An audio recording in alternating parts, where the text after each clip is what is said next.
Welcome to the Dram Diaries. I'm Chanel. This is Peter. Yeah. And we're doing another Double Dram Blind. Yes. Okay, so 2 whiskeys. We don't know what they are, but we're going to let you know what we think of them, okay? And what we would like to pay for a bottle.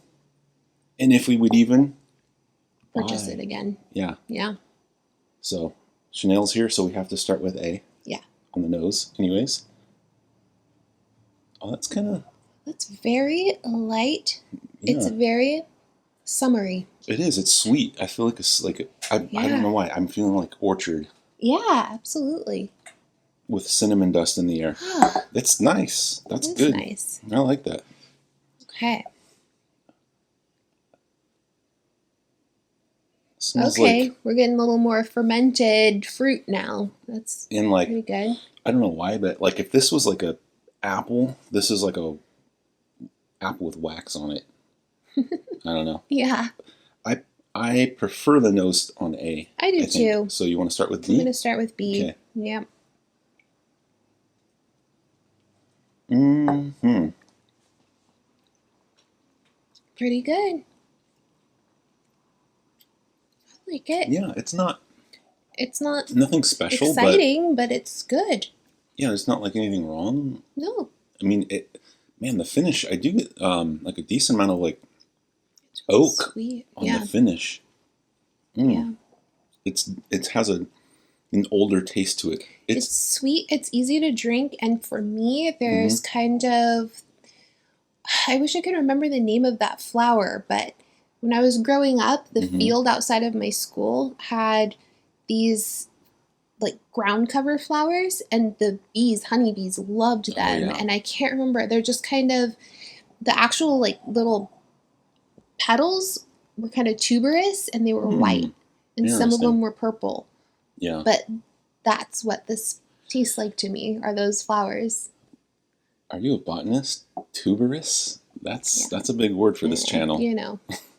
Even though we have the word diaries, which implies being able to write about things. Okay. All right, we're going for A? Mm-hmm.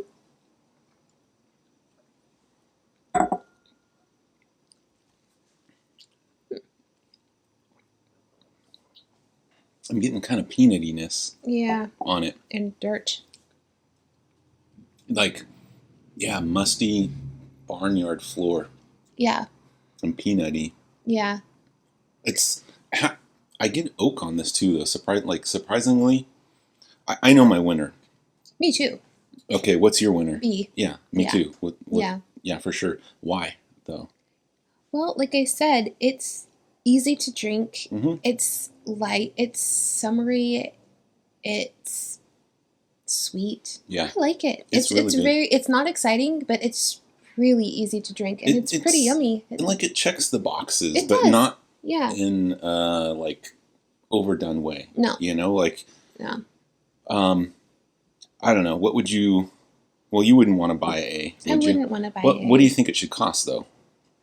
$30. Yeah, I was going to say about 30. Yeah. I feel like. Now B, I could see B.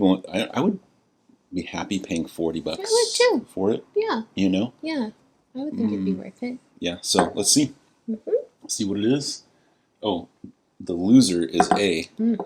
You got A. Okay. Man, that smells delicious. B. This does not surprise me. What is it? Russell's Reserve 10-year. What? 90 proof. $45. Whoa. Yeah.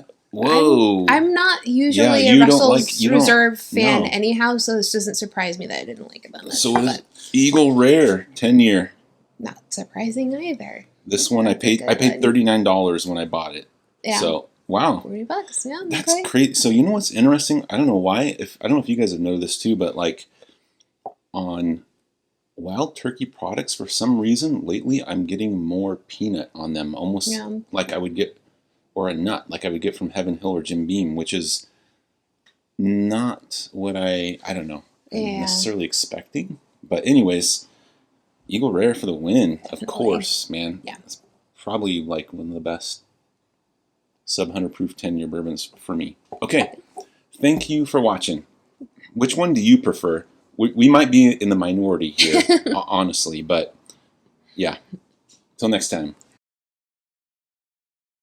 Oh, yeah. Oh, good. Okay. Okay. Man, it's been a while since we've done these together. I know. I'm stoked. Are you ready? I'm ready. I'm going to get started then.